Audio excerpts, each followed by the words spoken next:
Welcome to mission management. इस platform पर आपको मैनेजमेंट से रिलेटेड सारे वीडियोस तो मिलेंगे ही, साथ ही आपको नेट फर्स्ट बुक की भी वीडियोस प्रोवाइड की जाएगी। आज हमारी टॉपिक है प्रोजेक्ट अप्रेजल की, जो है पेबैक पीरियड। पिछले वीडियोस में हमने पढ़ लिया था कि जब भी हम प्रोजेक्ट स्टार्ट करने वाले होते हैं तो हमारे पास तीन अल्टरनेटिव होती हैं, है ना। तीन अल्टरनेटिव्स होती हैं। पहला क्या होता है, जो हमारा पहला क्या होता है, इनिशियल इन्वेस्टमेंट होता है। दूसरा क्या होता है, सब्सिक्वेंट कैश इनफ्लो होती है। और तीसरा तीसरा टर्मिनल कैश फ्लो। ठीक है, तो आज हम पढ़ने वाले हैं पेबैक पीरियड। पेबैक पीरियड, अगर मैं इन्वेस्टमेंट टेक्निक्स की बात करूं तो बहुत सारे मेथड्स होते हैं। इसमें 5 मेथड्स होते हैं। ठीक है, 5 मेथड में से पहला हो गया मेरा पेबैक पीरियड। पहला क्या हो गया मेरा, पेबैक पीरियड। दूसरा हो गया मेरा ARR, जिसको हम अकाउंटिंग रेट ऑफ रिटर्न बोलते हैं। तीसरा हो गया हमारा NPV, जिसको हम क्या बोलते हैं, नेट प्रेजेंट वैल्यू, है ना। और चौथा हो गया मेरा इंटरनल रेट ऑफ रिटर्न, जिसको हम IRR बोलते हैं। और पांचवा क्या हो गया मेरा, प्रॉफिटेबिलिटी इंडेक्स। ये पांचों हमें पढ़नी होती है। ठीक है, तो आज हम उसी इवैल्यूएशन टेक्निक्स की फर्स्ट जो है डीप में पढ़ेंगे, और बाकी जो है इवैल्यूएशन टेक्निक्स उसके हम फॉर्मूला देखेंगे कि क्या होता है वैसे, है ना। तो चलिए शुरू करते हैं पेबैक पीरियड। तो देखिए पेबैक पीरियड होती क्या है। सबसे पहले हम ये समझते हैं कि इन्वेस्टमेंट इवैल्यूएशन टेक्निक्स में जो हमने बताया ट्रेडिशनल मेथड ये है, जो कि ट्रेडिशनल मेथड में हमारा क्या आता है, पेबैक पीरियड मेथड और accounting rate of return method, जो हमने अभी बात की है। और डिस्काउंटेड कैश फ्लो बात करूँ मैं अगर, तो उसमें क्या आती है हमारी नेट प्रेजेंट वैल्यू, जो हमने अभी बताया, और इंटरनल रेट ऑफ रिटर्न और प्रॉफिटेबिलिटी इंडेक्स। तो आज हम ये पेबैक पीरियड है जो डीप में कवर करेंगे, और बाकी जो है उसके फॉर्मूलाज डिस्कस करेंगे, ताकि हमें ज़्यादा ये लंबा वीडियोज ना हो, है ना। तो देखो पेबैक पीरियड में क्या होता है, व्हाट इज पेबैक पीरियड। तो पेबैक पीरियड देखो क्या होता है। The payback period is defined as the number of years required for the proposal cumulative cash inflow to be equal to its cash outflow, है ना। आप सपोज करो, इसके कहने का मतलब ये है कि जैसे एक प्रोजेक्ट है, प्रोजेक्ट में आप इन्वेस्ट करने वाले हो, उस प्रोजेक्ट की लाइफ है आपकी 5 ईयर्स। ठीक है, 5 ईयर्स लाइफ है उसकी। प्रोजेक्ट की कॉस्ट है जो आपकी इनिशियल इन्वेस्टमेंट, जिसको बोलते हैं, और क्या बोलते हैं, कैश आउटफ्लो, वो है हमारी 50,000 रुपये, है ना। तो ये 50,000 रुपये इस 5 साल के किस ईयर में आपकी ये 50,000 रुपये इक्वल होंगे। ठीक है, उसको हम क्या बोलते हैं, पेबैक पीरियड। ठीक है, तो देखो in other words the payback period is the length of time required to recover the initial cost of project. अगर हम इनिशियल कॉस्ट ऑफ प्रोजेक्ट, जो कि हमारा 50,000 था, वो कब रिकवर होता है, कितने साल में रिकवर होता है, उसको हम क्या बोलते हैं, पेबैक पीरियड। तो देखो पेबैक पीरियड का फॉर्मूला क्या है, payback period equal to base year plus initial investment minus base year CCI and upon next year CI, जो कि CCI मतलब cumulative cash inflows and CI equal to cash inflows. अब मैं generally बात बताता हूँ एक, कि पेबैक पीरियड का जनरली कोई फार्मूला नहीं होता है ना। थोड़ा सा शॉकिंग होगा, लेकिन पेबैक पीरियड का क्या होता है, फार्मूला नहीं होता। ये तो मैंने खुद से डराइव किया, खुद से बनाया है एक्चुअली, देख के।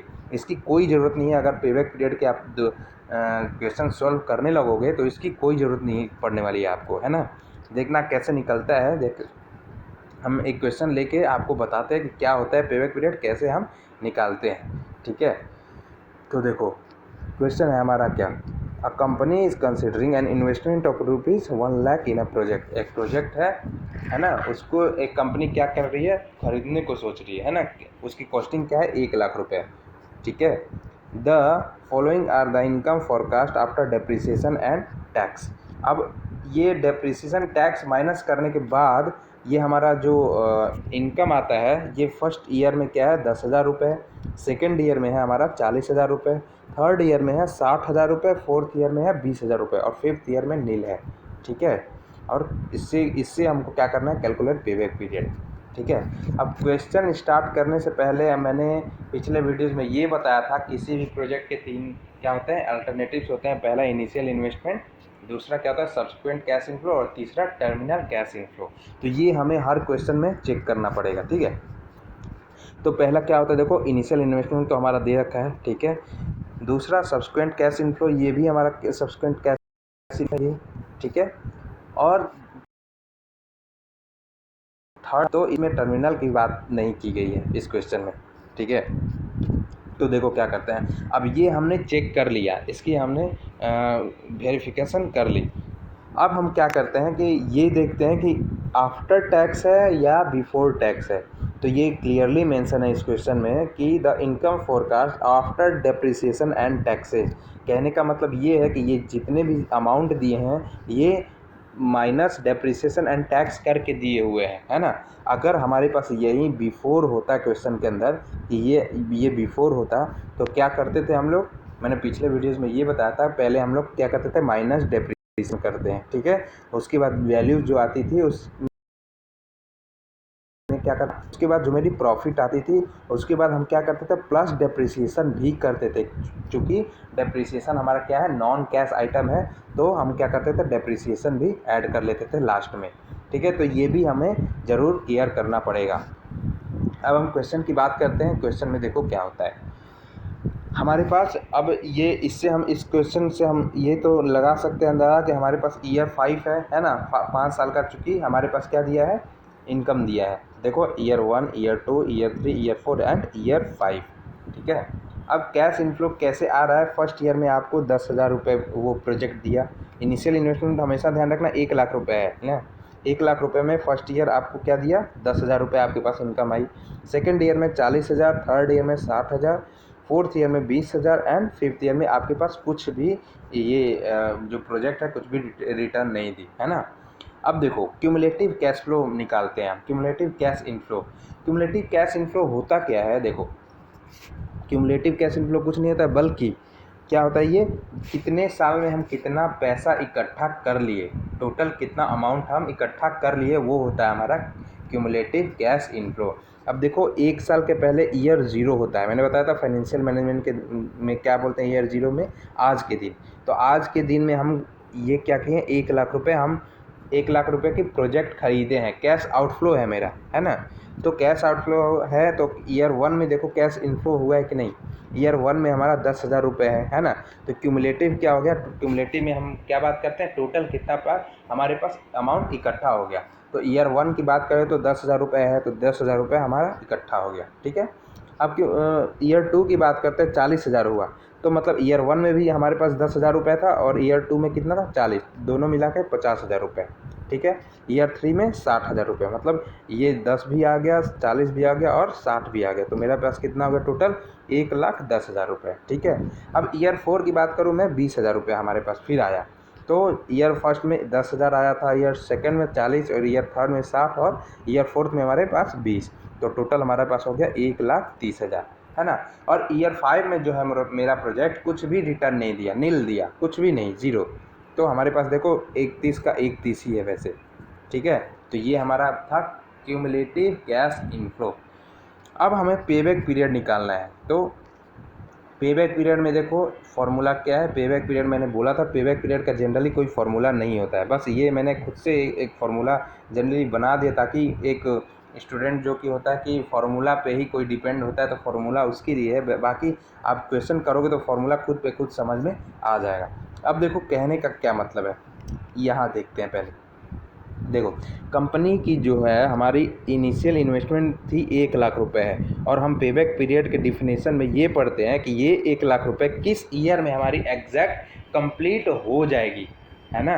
क्या पढ़ते हैं हम, पेबैक पीरियड के हमने शुरुआती में ही डेफिनेशन में ये पढ़ा था कि ये जो इनिशियल इन्वेस्टमेंट है हमारा किस ईयर में जाके कंप्लीट हो जाएगा, ठीक है। तो अब देखो क्या होता है कि 1 लाख रुपए है, अब हमारा पास फर्स्ट ईयर में 10,000 आया, सेकेंड ईयर में 50,000, थर्ड ईयर में देखो 1,10,000 रुपये हो गया।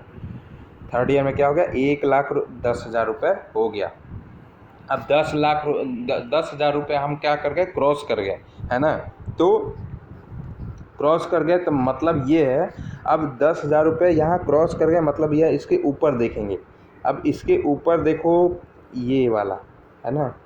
अब ये दूसरे साल में कहीं ना कहीं पेबैक पीरियड हमारी लाई करेगी, क्योंकि तीसरे साल में तो हम क्रॉस कर जा रहे हैं, है ना। तो दूसरे साल में कहने का मतलब दूसरे साल में डेफिनेट सी बात है कि पेबैक पीरियड हमारे दूसरे साल में ही पेबैक पीरियड ख़त्म हो जाएगी, मतलब 1 लाख रुपये हम दूसरे साल में ही कंप्लीट कर लेंगे। अब इस कंप्लीट कर लेंगे, कैसे कंप्लीट कर लेंगे, देखो पहले तो हम 2 लाख रुपए ऐड करेंगे ही, सॉरी ये 2 ईयर्स को ऐड करेंगे ही, ठीक है, 2 प्लस, अब देखो 2 तो ऐड करेंगे ही, है ना। अब ये है इस 2 का ये जो क्यूमुलेटिव हमने कितना इकट्ठा किया था 50,000, है ना। हमें कितना करना है, 1 लाख रुपए हमें करना है रिकवर, लेकिन हमारे पास कितना है 50,000। तो कितना कम हुआ 50,000 रुपये, यहाँ कम कितना हुआ 50,000, है ना, अपॉन इन दोनों का। देखो हमें तो कितना चाहिए था 50,000 रुपये चाहिए था, लेकिन हमारे पास कितना था तीसरे ईयर में देखो कितना है 1,10,000 रुपये, लेकिन इन दोनों का डिफरेंस क्या है 60,000 रुपये, ठीक है। तो ऐसे करोगे तो आपका पेबैक पीरियड निकल आएगा। एक बार दोबारा मैं बताता हूँ, देखो ध्यान से देखना। देखो क्या होता है, 1 लाख रुपये जो इनिशियल इन्वेस्टमेंट था मेरा, है ना, ठीक है। अब हम चेक करते हैं तीसरे साल में, देखो कि तीसरे साल में मेरा क्यूमुलेटिव हमारे पास टोटल पैसे कितने आ गए, 1,10,000 रुपये आ गए टोटल इनकम, जो कि मेरा इनिशियल इन्वेस्टमेंट से बड़ा हो गया। हमें क्या कितने चाहिए था 1 लाख रुपये, तो 1 लाख रुपये टोटल चाहिए था, तो हमारा कितना होगा दूसरे साल में। देखो ये तो डेफिनेट सी बात है कि दूसरे साल में हमारा क्या हो जाएगा, पेबैक पीरियड आने वाला है, तो 2 को प्लस करेंगे, ठीक है, 2 प्लस, है ना। अब देखो हमें कितना चाहिए था, ये कितना कम, कितना चाहिए था 1 लाख रुपए, और ये कितना है 50,000, तो कितना कम है 50,000 रुपये कम है अभी भी, है ना, 50,000 कम है, ठीक है। और इन दोनों का डिफरेंस कर देंगे, इन दोनों का 50,000 बाई 1,10,000, तो कितना आया 60,000। ये करेंगे तो हमारा पेबैक पीरियड आ जाएगा। हमें कितने की अभी भी ज़रूरत है 50,000, और कितना टोटल डिफरेंस है 60,000, और ये दूसरे साल में हमारा होने वाला है। तो ये हमारा हो गया पेबैक पीरियड। यहाँ भी आप देख सकते हैं मैंने वही किया है, फार्मूला से चाहो आप फार्मूला से कर सकते हो, और ऐसे चाहो समझ के तो ऐसे कर सकते हो। 2 प्लस 1 लाख जो हमारा इनिशियल इन्वेस्टमेंट था, है ना, और 50,000 जो कि हमारा ये 50,000 है ना, तो ये 50,000 मेरा हो गया अपॉन 60,000, तो 2 प्लस 50,000 बाई 60,000 इक्वल टू 2.833 मेरा क्या आ गया, पेबैक पीरियड आ गया। मतलब 2 साल और 2 ईयर्स 2.833 ईयर्स में हम क्या करेंगे, अपना 1 लाख रुपये जो है एग्जैक्ट रिकवर कर लेंगे। 2 लाख हमारा क्या है एग्जैक्ट, हम क्या करेंगे रिकवर कर लेंगे, ठीक है। तो ये हमारा होता है पेबैक पीरियड। अब देखो सपोज़ करो, अब ये तो मैंने एक प्रोजेक्ट की बात बताई, है ना। अब आपके पास बहुत सारे प्रोजेक्ट हैं, सपोज़ करो कि 1 प्रोजेक्ट, 2 प्रोजेक्ट, 3, 4, 5, सपोज़ करो 5 प्रोजेक्ट है आपके पास। तो उस समय आप कौन से किसको चुनोगे, किसको चूज़ करोगे, है ना। तो ये ध्यान रखना कि जिस प्रोजेक्ट की सबसे कम पेबैक पीरियड हो, जिस प्रोजेक्ट की सबसे कम पेबैक पीरियड हो, उसको हम सेलेक्ट करेंगे, है ना। तो lower PVP will always be selected when there is multiple project. अब सिंपल सी बात है कि हम चाहेंगे कि हमारा बिजनेस से पैसा गया है किसी प्रोजेक्ट में, तो हम सिंपल सी बात है कि हम क्या चाहेंगे कि वो पैसा जल्दी से जल्दी हमारे बिजनेस के अंदर आ जाए, ठीक है। तो हम क्या करेंगे, lower PVP will always be selected when there is a multiple project, ठीक है। तो ये था हमारा पीवीपी का कॉन्सेप्ट, पेबैक पीरियड का कॉन्सेप्ट। अब हम नेक्स्ट बात करते हैं दूसरा जो मेरा मेथड है अकाउंटिंग रेट ऑफ रिटर्न, जिसको हम बोलते हैं accounting average rate of return और रिटर्न ऑन इन्वेस्टमेंट।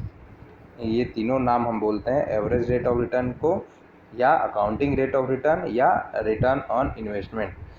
इसमें सबसे जो ज़रूरी बात होने वाली है, मैं बार बार यही बोलूँगा कि सबसे ये ज़रूरी बात है कि देखो ये जो मेथड होती है अकाउंटिंग रेट ऑफ रिटर्न या एवरेज रेट ऑफ रिटर्न, वो केवल नेट प्रॉफिट डिमांड करती है।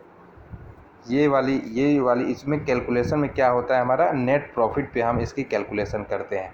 बाकी जितने भी हमारे मेथड्स होते हैं ना, सब वो क्या होते हैं, जैसे पेबैक पीरियड हो गया, नेट प्रेजेंट वैल्यू हो गया, और आईआरआर हो गया, और क्या हो गया पीआई हो गया, वो सारे हमारे कैश इनफ्लो पे हमें कैलकुलेशन करेंगे। लेकिन इस वाले केस में हम क्या करेंगे, नेट प्रॉफिट हमें यूज़ में लेना होगा हमेशा। इसमें देखो हमने क्या किया था, हमने इसकी भी यूज़ की थी, कैश इनफ्लो की यूज़ की थी, ठीक है। लेकिन उस केस में क्या करेंगे, नेट प्रॉफिट की हमें चाहिए, हमें यूज़ करना होगा। अब नेट प्रॉफिट हमने क्या बताया था, नेट प्रॉफिट जैसे ही हमने इनका डेप्रिसिएशन और क्या किया था, माइनस किया था टैक्स, तो हमारा क्या था, नेट प्रॉफिट, है ना। और लास्ट में जब प्लस किया था डेप्रिसिएशन, तो हमारा क्या निकल के आ गया था, कैश इनफ्लो निकल के आ गया था। तो आप जैसे ही डेप्रिसिएशन माइनस करोगे और टैक्स माइनस करोगे तो आपका क्या निकल के आ जाएगा, नेट प्रॉफिट। ये वाला अमाउंट आपको यूज़ होगा। एक बार मैं फिर से बता रहा हूँ, सपोज करो ये मेरा अमाउंट है, सपोज करो माइनस डेप्रिसिएशन किए, है ना, तो ये हमारा क्या आ गया, पीबीटी, प्रॉफिट बिफोर टैक्स, है ना, ये आ गया। फिर मैंने क्या किया, माइनस टैक्स किया, तो ये जो आ गया हमारा, ये जो अमाउंट है नेट प्रॉफिट होगी हमारी, नेट प्रॉफिट ये वाली अमाउंट होगी हमारी, जिसको हम किस में यूज़ लेना है, एवरेज रेट ऑफ रिटर्न में। और इसके बाद भी हम क्या करते हैं, नेट प्रॉफिट में, अगर हम नेट प्रॉफिट में क्या करते हैं, ये नेट प्रॉफिट होगी प्लस डेप्रिसिएशन कर देते हैं, तो हमारे पास क्या निकल के आ जाता है, कैश इनफ्लो, कैश इनफ्लो। तो ये वाली जो अमाउंट होगी ये हम बाकी चारों मेथड में यूज़ लेंगे, लेकिन नेट प्रॉफिट ये वाला अमाउंट क्या होगा, एवरेज रेट ऑफ रिटर्न में ही यूज़ होगी, है ना। तो देखो एवरेज रेट ऑफ रिटर्न का हमारा फॉर्मूला क्या होता है, average net profit by average investment into 100, ठीक है। तो देखो एवरेज नेट प्रॉफिट, अगर हम एवरेज की बात करते हैं तो कैसे निकलता है एवरेज नेट प्रॉफिट, तो average net profit equal to total profit by number of years. जितने भी हमारे पास जितने भी जिस ईयर में हमारे नेट प्रॉफिट होंगे उनको उस ईयर उतने ईयर से डिवाइड करेंगे, तो हमारे पास क्या निकल के आ जाएगा, number of average net profit. Suppose करो 1 2 3 4 ऐसे है, मेरा प्रॉफिट 10-10 हज़ार रुपये है ना, चारों साल में 10-10 हज़ार रुपये हैं, तो चारों साल में 10-10 हज़ार रुपये हैं, तो टोटल कितना हुआ 40,000, और ईयर कितने थे हमारे 4, तो ये हमारा क्या हो गया, एवरेज प्रॉफिट। इसको अगर डिवाइड कर देंगे तो 10,000 रुपये आ जाएगा, तो 10,000 हमारा क्या हो गया, एवरेज प्रॉफिट, है ना।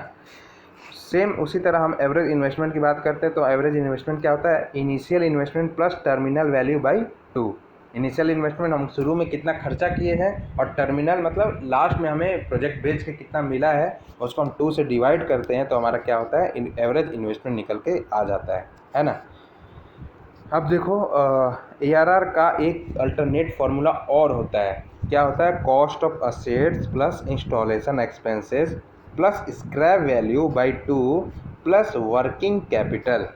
अब ये फार्मूला देखो क्या होता है, ध्यान से समझना ये फार्मूला क्या होता है।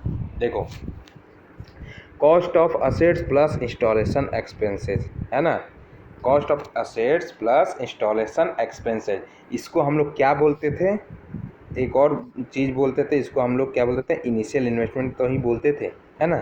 इनिशियल इन्वेस्टमेंट तो यही तो होता था, कॉस्ट ऑफ असेट्स और इंस्टॉलेशन एक्सपेंसेस, इसको हम इनिशियल इन्वेस्टमेंट बोलते थे, है ना। प्लस इसको देखो स्क्रैप वैल्यू, है ना, स्क्रैप वैल्यू को क्या बोलते थे, टर्मिनल वैल्यू।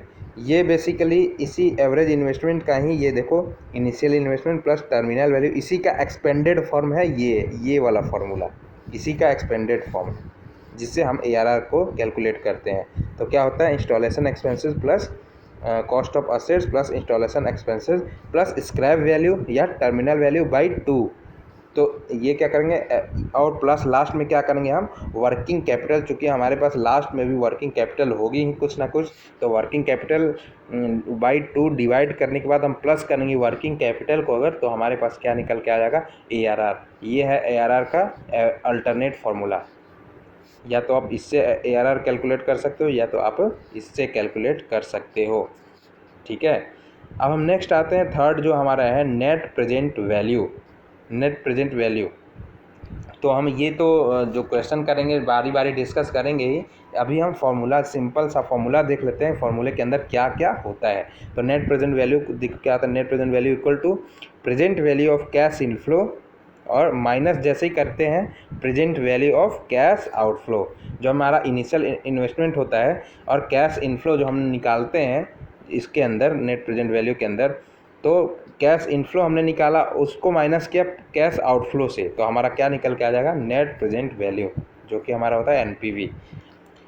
नेक्स्ट क्या होता है, internal rate of return. Internal rate of return में क्या सबसे पहले बात ये ध्यान रखनी होती है कि इंटरनल रेट ऑफ रिटर्न में सबसे जो ज़्यादा मेन रोल प्ले करने वाला है वो net present value main role play करेगा हमेशा। अब कैसे होगा वो हम क्वेश्चन में डिस्कस करेंगे, अभी तो बस आप ये समझ लो कि इंटरनल रेट ऑफ रिटर्न में नेट प्रेजेंट वैल्यू की बहुत ज़्यादा ज़रूरत आने वाली है ना। तो देखो इंटरनल रेट ऑफ रिटर्न में क्या होता है, एलडीआर जो हमारा लोअर डिस्काउंट रेट, ठीक है, plus positive NPV upon positive minus negative NPV into HDR minus LDR. थोड़ा सा फॉर्मूला अभी देखने में कॉम्प्लिकेटेड लग रहा होगा, लेकिन जब क्वेश्चन करेंगे तो ये फॉर्मूला भी आपको एकदम याद हो जाएगा, है ना। तो देखो पॉजिटिव एनपीवी लेते हैं सबसे पहले। एलडीआर क्या होता है, लोअर डिस्काउंट रेट, आपको क्वेश्चन में गिवन होगा, या हमने कैसे निकालते हैं एलडीआर एचडीआर वो भी मैं सिखाऊंगा, ठीक है। तो एलडीआर मतलब क्या होता है, lower discount rate plus positive NPV upon positive minus negative NPV into HDR जो कि हायर डिस्काउंट रेट, और एलडीआर लोअर डिस्काउंट रेट, इन दोनों का डिफरेंस लेते हैं। तो हमारा ये क्या होता है, इंटरनल रेट ऑफ रिटर्न का फॉर्मूला। तो अभी आप फॉर्मूला समझो, बाद में मैं क्वेश्चन करते समय ये भी आप सीख जाओगे एकदम अच्छे तरीके से, ठीक है। नेक्स्ट हमारा आता है प्रॉफिटेबिलिटी इंडेक्स। प्रॉफिटेबिलिटी इंडेक्स, अब प्रॉफिटेबिलिटी इंडेक्स को ये जैसे ही हम present value of cash inflow upon present value of cash outflow को डिवाइड करते हैं तो हमारा डायरेक्ट निकल के आ जाएगा प्रॉफिटेबिलिटी इंडेक्स। और प्रॉफिटेबिलिटी इंडेक्स को हम एक और चीज़ बोलते हैं, क्या बोलते हैं, कॉस्ट, क्या बोलते हैं, कॉस्ट बेनिफिट रेशियो, है ना। यहाँ मैं लिख देता हूँ PI is also called cost benefit ratio, ठीक है। ये आप लोग ज़रूर ध्यान रखना। कभी कभी क्वेश्चन में क्या होता है, डायरेक्ट पूछ देता है कि कैलकुलेट कॉस्ट बेनिफिट रेशियो, तो हमें PI पता रहेगा कि PI को ही कॉस्ट बेनिफिट रेशियो बोलते हैं, तभी हम कर पाएंगे, है ना। तो डायरेक्ट एनपीवी में हम क्या करते थे, present value of cash inflow minus outflow करते थे, ये था, क्या करते थे, present value of cash inflow minus outflow करते थे, तब मेरा एनपीवी निकलता था, है ना। और प्रॉफिटेबिलिटी इंडेक्स में क्या करते हैं, present value of cash inflow upon present value of cash inflow upon present value of cash outflow करते हैं, तो हमारा क्या निकल के आ जाता है, प्रॉफिटेबिलिटी इंडेक्स, ठीक है। तो हमने आज क्या क्या सीखा, सबसे पहले देखो, सबसे पहले तो हमने पे बैक पीरियड सीखी, सबसे पहले हमने पे बैक पीरियड सीखी। उसमें क्या होता था, उस क्वेश्चन पिछले वाले क्वेश्चन जो मैंने कराया उसमें क्या होता था, 2 ईयर जो हमने, जो कि दूसरे ईयर में हमारा पेबैक पीरियड कंप्लीट होने वाला था, वो हम ऐड करते हैं, जो कि हमारा अब तीसरे ईयर में तो क्या होता था, ज़्यादा हो जा रहा था, क्रॉस हो जा रहा था 1 लाख से, है ना। तो क्रॉस हो जा रहा था, और कितनी कम थी हमारी अमाउंट, 50,000, और डिफरेंस क्या हमारा था, 60,000। तो ये हमारा कितना था, 2.833 ऐसा ईयर्स आया होता। तो ये हमने पेबैक पीरियड से हमने ये सीखा। फिर सेकंड हमने क्या सीखा, ARR, जिसको हम ARR को क्या बोलते हैं, accounting rate of return, average rate of return या रिटर्न ऑन इन्वेस्टमेंट, दूसरा ये रहा। तीसरा हमने सीखा NPV, net present value. Net present value में हमने क्या किया, cash inflow minus cash outflow, ये हमने किया, तो नेट प्रेजेंट वैल्यू आ गई हमारी, है ना। चौथा हमारा क्या था, IRR में हम ध्यान देने लायक बात क्या थी कि LDR को हम क्या करते हैं, प्लस पॉजिटिव NPV, है ना, positive NPV upon positive minus negative NPV into क्या होता है, इंटू HDR माइनस LDR, ये होता था हमारे किस केस में, IRR के केस में। और PI को हम क्या बोलते हैं, कॉस्ट बेनिफिट रेशियो। PI हम कैसे कैलकुलेट करते हैं, PI equal to present value of cash inflow upon present value of cash outflow. तो ये रहा हमारा PI निकल के आ गया। तो ये रहा मेरा आज का वीडियो। आई गेस कि आपको ये वीडियो बहुत ही समझ में, अच्छी तरह से समझ में आई होगी। तो इस वीडियो को एक बार दोबारा अगर ना समझ में आए, ध्यान से देखना, मैंने बहुत ही सिंपल लैंग्वेज में सारे कुछ समझाए हैं, जैसे PVP हो गया, ARR का बेसिकली हम जितने भी और सारे मेथड बच रहे हैं उसको अगली वीडियो में हम करेंगे। पेबैक पीरियड में हम आज थोड़ा डिटेल में पढ़ें कैसे हम पेबैक पीरियड को कैलकुलेट करते हैं, ठीक है। तो एक बार ज़रूर दोबारा देखें अगर समझ ना आए तो, है ना। सो अपने इस मिशन को सब्सक्राइब ज़रूर करें, लाइक करें, कमेंट करें और बेल आइकन दबाना ना भूलें, ठीक है। Keep learning, keep watching, thank you.